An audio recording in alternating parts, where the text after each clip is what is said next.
Hayırlı kiş, Tatar kinoga 100 yıl. 100 yıl içinde sıfatlı filmler tışırga ürendik mi? Tamaşaşını Tatar kinosunu kararga ürettik mi?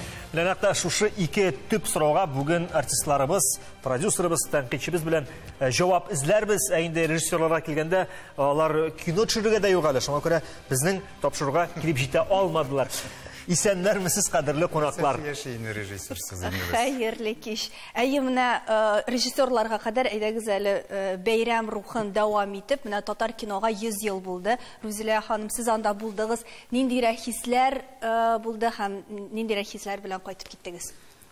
Мен bütün çaralarında da buldum. Pitching'den başlap, tügerek sitelerde de hem beyram jesinde de Beyram kişesi indi. Beyramda motor sözler eytiler, kutluylar. Lakin bir his minde her vakit. Tatarstan kinematografisine 100 yıl. Bizning 66 yıl devamında Tokay premiyası berildi. Şu ömürde Tokay premiyasına layıklı bir eseri bizde bulmagan iken bizning. Devlet premiyasına layıklı eser bulmagan iken bizim kinematografiya var mı ol, koya ol alaysa. Mene bagaj turunda biz hazır Miloš Alebin sizden soruyorlar. Neydi bagaj bilen kelip kirdik biz şu 100 yıllıkka? 100 yılda көп düşürüldü cemaat alay diyerge yaramı. Elbette indi Tokay premiyası ol. Umumen 66 yıl deybiz eymi. Anda kino boyunca sirek mirek kine çıkkanıydı zayıfkılar. Çünkü kinonun nefis filmi Әйтегенде алар шыннан да бик күп түгел. Менә безнең башлангыч чорында булды. Анда Болат Батырдан башлап, анда Комета, Май университеты, менә шундый теге бик саллыгына фильмнар булды. Затлыгына. Анасын тәнәфис булды дип әйтик. Шуннан инде Күктаудан башлап бу теге яңа тарих башланды. Менә Күктаудан башлап инде ел сайын bir-iki film düşürüldü. Hem onlar nefis filmler, dolu metrajlı filmler. Şuna göre min tege yok diye etmesiydim. Bagaj var ne için deseniz bizning 100 yıllık tarih jıyılgan, zor arxiv jıyılgan. Kazan Kinoxronikasının arxivi hazır bütün kışanı kullanan elbette 40 yılda көп material jıyılgan. Ул bizde de var Tatar kino arxivinde, ул devlet arxivinde de var. Hem bik көп kine ali eserler, plyonkalar ali Moskov'da da var. Ana ali zamança formatka köşürülmegen deyip eteler, ana ali izlerge gerek. Lakin mine bu 100 yıllıkka biz 100 yıl 100 mizgil degen fotoalbom çıkarganın anda indi Менә вакыйгаларны бөтенсен туплап, җыеп, менә шунда кайда, кайсы елда, нинди кинолар, нинди оешмалар эшләгән кинога каратанда бөтенсе тупланган инде. Әлбәттә, мин мәсәлән үзем өчен шундый нәтиҗә ясадым. Менә бу 100 еллык безгә менә шул әйберләрне бөтенсен тупларга мөмкинчелек бирде. Чөнки моңа кадәр бик таркалган иде материаллар да, кинолар да. Гомумән видео буенча да, фотолар буенча да бик таркалган инде. Менә без хәзер туплагач, киләсе 100 еллыкка атлап барырга ярый. Ел сайын Токай премиясына лайык итәрлек фильмнар төшерә башларга сүз бирә Милош Алебиевна. Менә без әйттек, Милош Алебиевна әйтте, елына 1-2 фильм төшерәбез дип. Менә бу 1-2 фильм сезнеңчә тамашачы ихтыяҗын канәгатьләндерерлек сондамы? Фәни Сабый Фирая апа. Юк, ул гомумән 10-12 фильм. Гомумән алганда. Йылына. Йылына bir 10-12 film була. Менә шундый елларда булды. Әлбәттә, пандемияны алмыйбыз. Менә бер мәллә гомумән бик күп төшерә башладылар. Мин тулы метражлы фильмнар турында әйтәм. Ул бит тулы метражлы фильмнар гына түгел, гомумән алганда документаль фильмнар, кыска метражлы фильмнар бар. Менә шулар 10-12. Ул Россия регионнар белән чагыштырганда аз түгел. Кайбер регионнар бер генә, 2 генә фильм төшерә. Менә алай дисәк, безнең Рәсәй кинематографиясының да менә сыйфатлы кино чыралы күптән түгел башланды кебек. Менә 2000нче еллар башы Ночной дозор хәтерлим ул вакытта сөйли башладылар. Үзе аклый торган, үзе шуннан да конвейерга куя торган бер система барга килде. Бүгенге көндә без аклау турында әзрәк сүз йөртә алабызмы, юкмы әле? Юк, аклау юк. Менә соңгы 2 яшь режиссерлар төшергән фильм бар. Алар Россия дистрибьюторлары белән эшләделәр. Бу инде Татарстанда гына түгел, федераль челтәрләргә чыкты. Бу Микулай һәм Ядәш фильмы. Алар да менә кулланган акчаларын аклый алмадылар, кайтара алмадылар. Хәтта ки Рәсәй дәрәҗәсенә чыксалар да. Чөнки Рәсәй дәрәҗәсендә менә бу федераль челтәрләрдә анда региональ фильмнар әле керәгенә. Алар әле теге бик почетта түгел дип әйтик. Инде менә бу ике фильмны, әйткән фильмны, алары да күпчелек акчаны монда Татарстанда җыйган. Һәм мәсәлән Башкортстанда чыга икән шул ук Сестренка, шул ук Помилование фильмнар, алар да күбрәк Башкортстанда җыя. Әмма Сестренканы бит Мәскәү режиссерлары төшерде. Әлбәттә, ләкин ул Мустай Кәрим әсәре булгач, барыбер күбрәк башкортларга якын. Безгә дә шулай, безгә бит инде менә безнең фильмнар якын татарларга.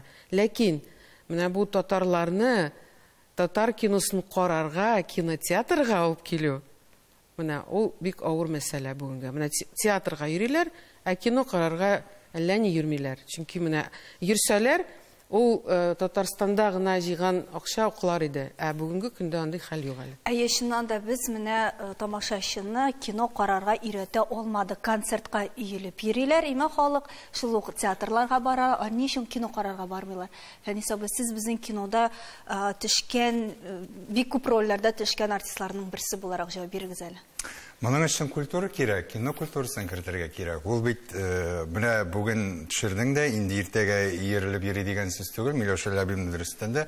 Әйтә, аклар өчен аның индустриясында менә шулай Айваз әйтеп китте, Дневной дозор, Ночной дозордан Бикмамбетов белән менә шул продюсерлык үзәгендә прокатны алар системага салдылар. Алай гына да түгел, чит илләр белән хезмәттәшлекне беренче планга куйдылар. Безнең исә бу форсаттан, бу яктан караганда әлбәттә күпкә кайтышрак, ләкин бу өлкәдә безнең эш бара. Моның ачык мисаллары менә шул ук Ядәш фильмы, шул ук үзем төшкән Кире, Суанасы, Водяная, аларны хәтта Индия, Кытайда сатып алды. Димәк, без әз-әзләп баскычның өстенә менәбез дигән сүз. Сез бер үк режиссерлар белән эшлисезме гадәттә? Юк. Бер үк режиссерлар шагыштырсаң инде. Консино образында күреп, Фәнис әйтә дисең, инде шауып җигереп киләсең. Кайчаганда шакыралар да, аннан соң төшмидә каласың. 8:23-тәге кебек. Әхтәм абый Зариповтан башлаган идем мин. Аңа исәнлек саулык бирсен. Һәм инде Нурания Җамалиев инде менә шушы базада ул үзенең татар сериалларына зур өлешен кертте. Ул ниндидер бер шундый нишаны булдырды. Анда да төшергә насыйп булды. Һәм инде безнең менә шул үзебездә Татарстанда эшли торган Матуров, Барыкин, шуларда төшергә насыйп булды. Һәм дә Рамил Тохфатуллин заманында әле бер көтләр, Зөләйха фильмнары белән ниндидер бер үзенә күрәле нидә планкада алган иде. Анда да эшләргә Аллага шөкер насыйп булды. Бу бит әле быелырга бернинди сәбәп дигән сүз түгел, чөнки тарихта чыннан да аз санлы илләрдән менә кинәт кенә популярлык казанган шундый жанрлар бар. Ниндидер менә аз күләмле, аз санлы халык, ләкин дөньяга танытан инде бер яхшы режиссер һәм дөнья ничектер менә эпохасы белән шушы сериалга мөкибән китә. Һәм монда әлбәттә төрле ракурстан карау да бар бит. Менә Фирапага тәҗрибәле актриса буларак сорап бирәс килә. Бәлки менә шушы культураны тәрбиялә алмавыбыз, бәлки халык аның кадәр йөрмәвебез безнең һаман бер тема тирәсендә таптаудан да түгел микән? Чөнки без кино төшерсәк, авыл турында, тел турында, милләт турында дип төшерәбез һаман бер тирәдә казынабыз кебек. Сыман. Кем беләйди, һәр милләтнең үз темасы бит инде аның. Безнең ул бик авыр тема инде, тел югалмасын дип шуңа күрә тырышабыздыр инде дип әйтәм. Авылдан да китеп булмый һич кенә дә, һәрберебез авылдан чыккан кешеләр, авыл якын. Кем беләй, ни дия, менә якутлар бит ничектер алар үзләренә бер тема тапканнар, аларның шаманство дип әйтик инде. Ул кешене бик җәлеп итә, кызык бит аларны карау, шаманнарын. Безгә гаҗәеп бит инде аларның темалары. Бездә әз генә шул җиргә якынрак, без приземленный дип әйтим мен инде, безнең темаларда шулай. Тел ягын саклау бик кирәк әйбер. Хәзерге заманда бигрәк тә. Менә шул темалар. Фирапа, сезнең күтәрелеш чоры нинди еллар булды? Менә сезнең фильмнарга, сериалларга кайчан чакыра башладылар? Һәм мин беренче Барыкин дигән режиссер Шақырып алды, менә шунда мен ишектер әле бездә кино бар икән дип тә үземә ачыш ясаган идем менә. Семейные хлопоты. Семейные хлопоты татарчасын хәтерләмим. Менә шуннан карам әйтәм бездә кино бар икән бит. Дип шуңа үземә бик зур ачыш ясаган идем. Ничәнче еллар инде? Кем белгән? 2000 белән 2010 еллар арасында инде. 2000 еллар арасында инде менә ул булды. Шуннан соң китте сериаллар, сезне шакыралар да шакыралар. Шулай җаным, нишәтәсең, бәхетем шундан булды. Сериаллардан olmadığınız açıldı. Бездә кино бар икән дигән бер фикер туды дисез әйме? Без менә шушы кино бар, татар киносы бар дип әйтер өчен нинди факторларны саный алабыз. Чүрәләр генә бит әле кино бар дигәнне аңлатмый. Караучысы булырга тиеш, режиссерлар, актерлар, тагын нәрсә кертергә була монда? Менә актерлардан котлык юк, Аллага шөкер, ел сайын чыгарып торалар артистларны, аларга эшләргә урында юк. Мен аларны бик кызганам. Шуңа күрә бездә кинолар күбрәк булса, артистларга да урын булыр, эш булыр дип әйтәм. Бигрәк тә яшьләргә. Шуннан соң нәрсә барлыкка килде инде? Режиссеры кирәк аның, сценаристы кирәк аның, бик күп әйберләр кирәк. Артистларда кытлык юк. Артист, пожалуйста, чакыралар икән, бара эшли, ансы Аллага шөкер. Менә режиссер да алар булыр өчен, аларны менә мин әйтер идем, теләгем минем шундый. Мәскәүгә җибәреп укытырга кирәк иде. Әмма ләкин анда укып бетергәннән соң анда калмасын дип, монда безгә кайтсын иде ул кеше. Әйме? Безнең специалистлар күбрәк булсын иде. Чөнки таләпләр бик зур куела. Әмма ләкин таләп куер алдына бит аның. Алар кайталар да, менә карагыз, бу 100 елга без бик күп юклар белән кирмибезме? Чөнки режиссерларыбыз чыннан да юк, драматургларыбыз юк. Сез санап киткән операторларыбыз, режиссерларыбыз бик күп әйбер юк, бик күп әйбер юк белән кирмибезме 100 елга? Аннар менә сез әйткән режиссерлар, алар бит кайта, алар эшләп карый. Шул Илшат Рахимбай ул эшләп карады да, хәзер кайдыр теге юкка чыкты. Тагын башкасы, бәлки ниндидер татарчалатып әйтсәк, аларда разочарованиедер. Аларга шаныш юк. Һәм аларга шанмыйлар, шанмагач тегеләре дә бик каты эшләп карыйлар да, күп алып чыкмый. Халыкның да шанышы юк, җитәкчелекнең дә шанышы юк. Гомумән кинематографиягә бездә шаныш. Менә шушы шаныш турында без кыска гына коммерцияль паузадан соң сөйләшүне дәвам итәрбез.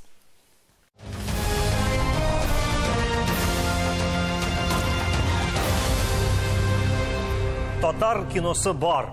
Инде без әлеге сорауга башкача җавап бирә алмыйбыз, чөнки безнең беренчедән 100 еллык тарихыбыз бар һәм Татар кино оешмасы шушы 100 еллык тарихны билгеләп бәйрәм чарасында үткәрде. Без бүген инде менә берникадәр менә шушы бар дип әйтер өчен нинди факторларны санарга була дигән сорауга тагы бер тукталыйк әле.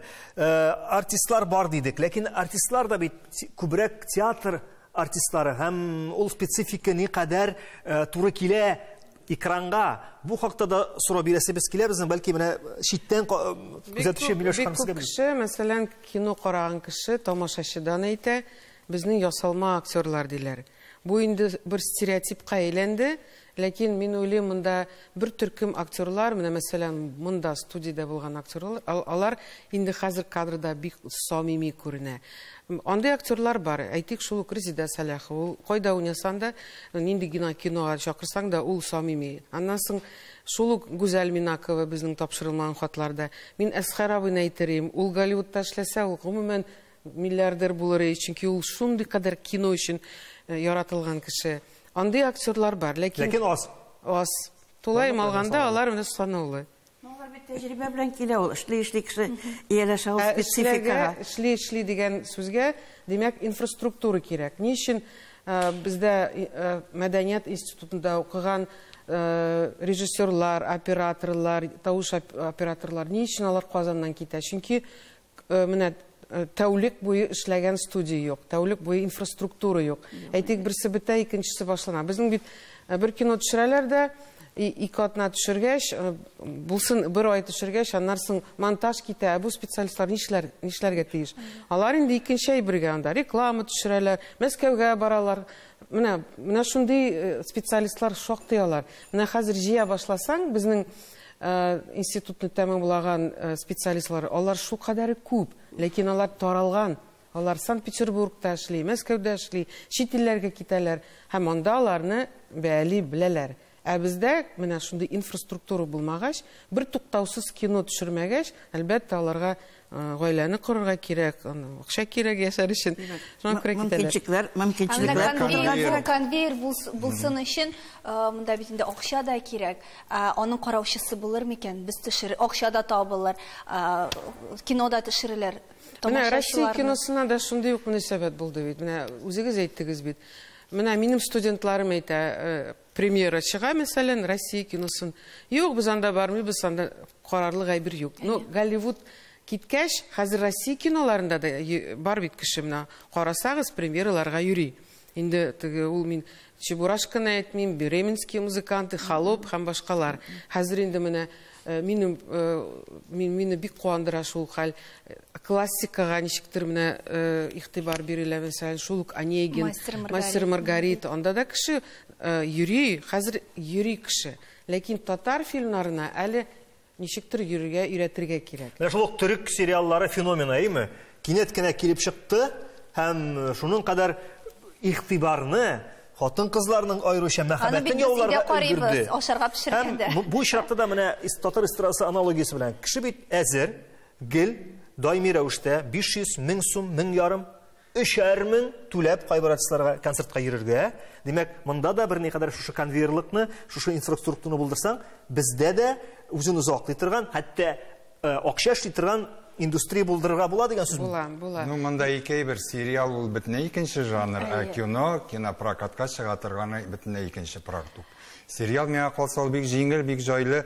Ну, менә үзеннән үзе теге эшләнә, чөнки дип уйлыйсыңмы? Чөнки анда башланганда инде көне билгеләнгән. Аның инде артистлары җыелган. Алар мәсәлән 3 айлык җәйне алганнар, яисә 1 еллык җәйне алганнар. Төрек сериалларында минем бер танышым эшли. Аларның бөтенләй берничә ел алга инде әзерләнеп куелган. Аларга көне килеп җиткәч күпме акча бүленеп бирәсе билгеләнгән. Аларның менә андый кайгы хәсрәтләре юк. Кино да теге нәфис фильм, ул бөтенләй икенче. Аның кысалары бөтенләй башка дип әйтәләр. Ләкин менә берничә ел элек без Россия регионнарына чыга башладык безнең Татарстан фильмнары белән. Беренче 2 елны, мәсәлән, шул ук Екатеринбург, анда бүтән өлкәләр, юк, безгә акча түләп килмиләр, әйдәгез бушлай күрсәтик әле дип әйтүчеләр булды. Бүгенге көндә инде прокатка алалар Россия регионнары. Әйтик, менә бүген генә мин кул куйдым. Шул ук Екатеринбургка, нары Чиләбе өлкәсенә, менә Новосибирскка кадәр бездән уже сорап алалар. Татар фильмнарын хәзер төрек телевидениега алдылар. Без бер пакет фильм бездән сатып алдылар. Нинди фильмнар ул?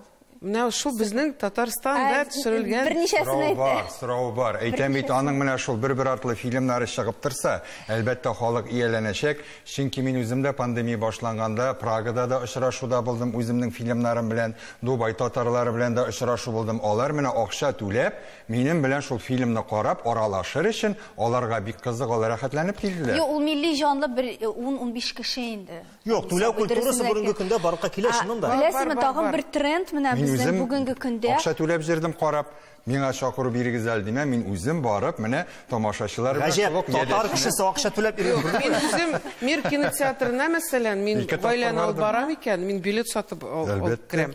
Мин үзем дә бушлай йөрмим. Бу культура чыннан да моны кертергә кирәк. Бу бара бит инде керәк. Менә бүгенге көндә кинофильмнарны без ничек карыйбыз? Подписка. Әйме? Төрле онлайн кинотеатрларга моннан хәтта 5 ел элек күзән китереп булмый кеше аена 300-500 сум акча түләп, хәзер берәүгенә түгел, минем үземдә 5 сервисның подпискасы бар. Менә дөрес әйтә Айваз, бит онлайн кинотеатрларга кирсәк, анда юк татар фильмнар. Һәм алар YouTube'та да юк. Бар, YouTube'та бар. Алар 1-2 генә. Водяная белән кире бар. Кинопоиск. Юк, нигә? Нигә менә онлайн кинотеатрларга кертмәскә? Бөтенесе бар. Сез ялгышасыз. Без менә яңа фильмнарны гына YouTube'ка салмыйбыз. Калган исәнмесезгә кадәр бар. Бәлки кирәк тә түгелдер. Бәлки түләп алсыннар. Алмашлар бит түләүлегә исәнмесезне тырышты бит Илдар. Анар бушка куйды. Хәзер карарга мөмкин, мәсәлән. Аны алмыйлар һәм яки бик аз акча түлиләр, шулай дип. Бәлки минем тәкъдимем бар. Әйдәгез әле шушы Татарстанда менә шушы татар киноларын гына керткән Кинопоиск кебек, Иви кебек нитергә ие. Ләкин андый сервис булдырыр өчен әлегә фильмнар җитәрлек түгел.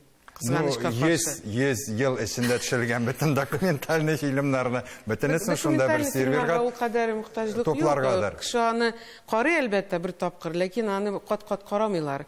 Бу сервис ул безгә инде әлбәттә менә шул федераль сервисларга чыгарга тырышырга кирәк.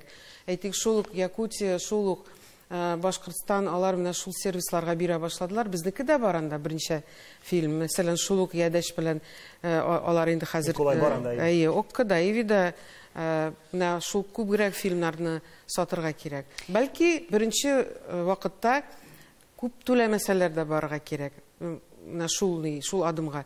Үзеңне күрсәтер өчен. Быел мәсәлән Черкесиядан нинди фильм әле ул «Испытание аулым». Булар инде рекорд куйдылар. Региональ фильмнар арасында алар иң беренче 37 миллион җиде. Алар бик яхшы эшләделәр. Һәм инде аларның 12 миллионга шул бер Оккамы, Ивиме онлайн кинотеатр алды. Димәк, мөмкинчелекләр бар. Аның белән шөгыльләнергә генә кирәк. Менә без кино өлкәсен карасак, татар телле бер-ике режиссер бар. Мансур Гыйләҗевне санамаганда гомумән драматург юк име. Менә сценарист юк. Безнең милли жанлы фильмнарны төшергә кешеләр бездә юк кебек.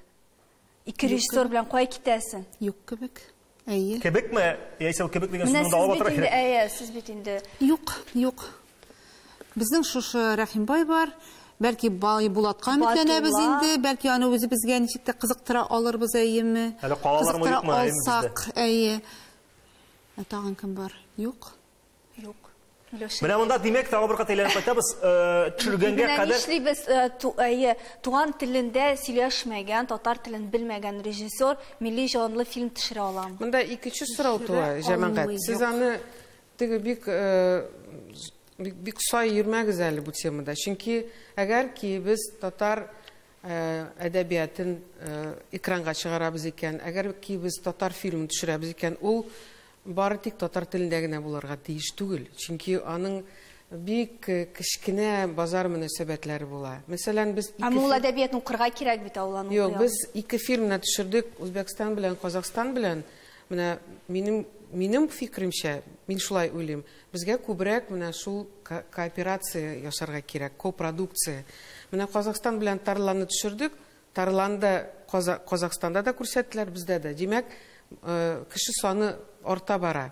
Сөмбелне YouTube'ка куйганы 2 миллион кеше караган инде бүгенге көндә.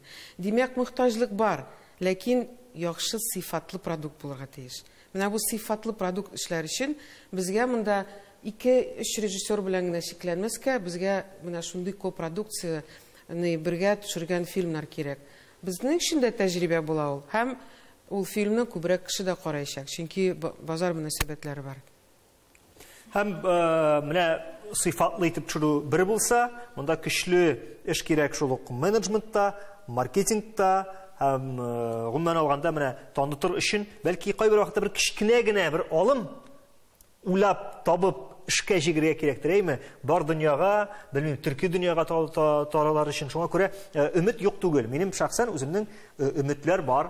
Һәм мин Миләүшә туган яклы дип әйтик әле. Фирая апа, сезне менә елына ничә тапкыр кино я сериалда төшергә чакыралар, тәкъдим итәләр? Юк, җаным, алай инде. Алай юк түгелме? Театрда да шул, без шул отпуска вакытында эшләп балабыз инде, җәй күргән юк. Инде ничә ел. Фирая апа, ул һәрбер фильмда бар инде. Ин киношный актриса. Кассовый дип әйтик әле. Кассовый. Ну, безнең Зульфия Валиева бар, ул да бик күп киноларда төшә. Бар, артистлар бар, Аллага шөкер. Артистларда кытлык юк. Әйтәм бит, аны тәҗрибә белән килә, ул безнең дә беренче сериал теге тоже не иде. Ул башландык иде, без үзебез дә карыйбыз да, ужас дибез инде үзебезне. Безне тапшырабыз нәкъ тә менә татар киносы кебек. Иң кызык җирдә генә менә тәмамланып куя. Бетә дә куя. Саубулашабыз. Зур өметләр баглап һәм уңышлар теләп һәммәгезгә дә. Рәхмәт.